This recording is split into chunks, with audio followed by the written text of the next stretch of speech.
Darkness falls across the land. The midnight hour is close at hand.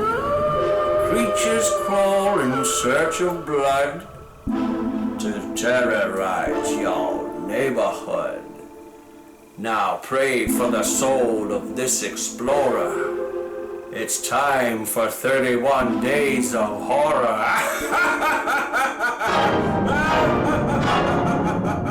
Welcome back to the channel. Thank you for your patience and perseverance. And today's first movie of the 31 Days of Horror is Microwave Massacre from 1979. I've never heard of this film before, but my good friend KingNEEDGore insisted that I see it. And I don't know what he thinks of me, but it was not what I expected.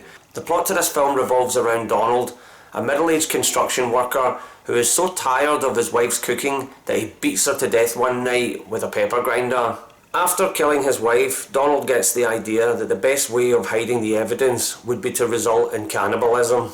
To his absolute amazement, he finds that this is the best food he's ever tasted in his life, which then leads him to become a serial killer, stalking the streets for prostitutes that he brings back, has sex with, and turns into meat sandwiches. From the description to this film, you would expect it to be very disturbing. On the contrary, it is a goofy, silly-ass comedy. The main actor, Jackie Vernon, is an absolute joy to watch. He's like a cannibalistic Ralph Cramden from The Honeymooners. It is such an enjoyable film. I really laughed out loud consistently through this, and it's only on for like about an hour and 15 minutes. It does get a little bit tiresome because the jokes are quite repetitive, and there are some really bad puns in this film.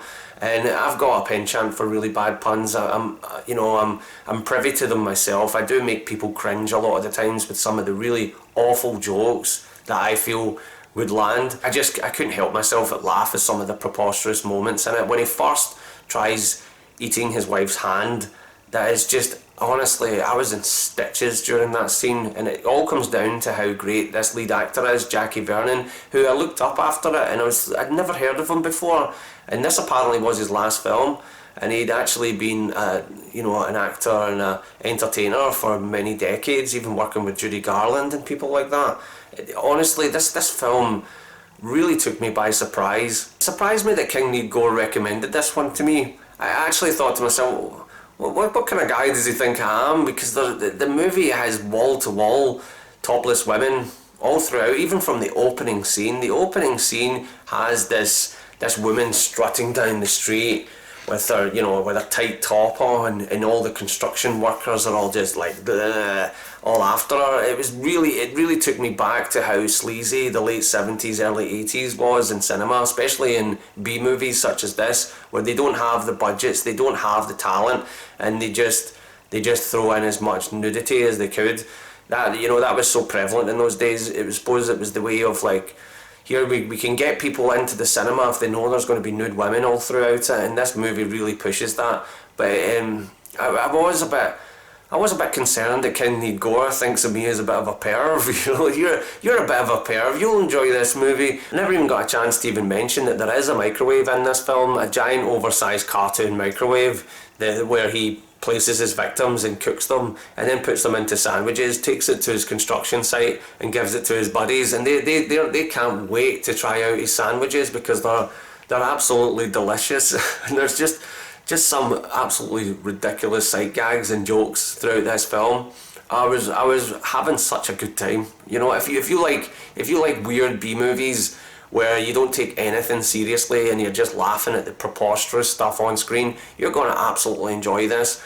Now, if you're put off by the fact that there's like a lot of nude women in this movie and they're just eye candy that's there to be slaughtered, there's no really any they're all one-dimensional characters. Every character in this is completely one-dimensional.